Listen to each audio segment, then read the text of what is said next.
Welcome to IT Tutorials. In this video, we will see how to merge two partitions in Windows 11. As you could see, I have two partitions here. One is the C drive and the other one is the D drive. So I'm going to merge this D drive to C drive. So finally, we will just have one partition, which will be the C drive. So before proceeding, we need to make sure that D partition does not have any data in it because we will be deleting this volume and removing all the file formatting. So we'll just open this drive and make sure that it is empty.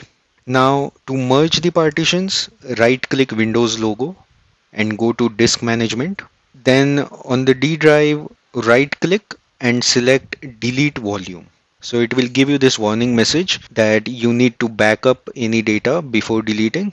So we have already removed the data, so click yes. And now this D drive space, as you could see, is unallocated. So now since it is unallocated, we can add this space to any other partition. So now right click C partition and select extend volume. Click next and it shows us the unallocated space here. So that is already selected. So click next and then click finish. So as you could see, the unallocated space is now merged with the existing C partition. And now if I go to this PC, I could see just one drive, which is the C drive. If this information was useful to you, then please subscribe to IT Tutorials. Thank you.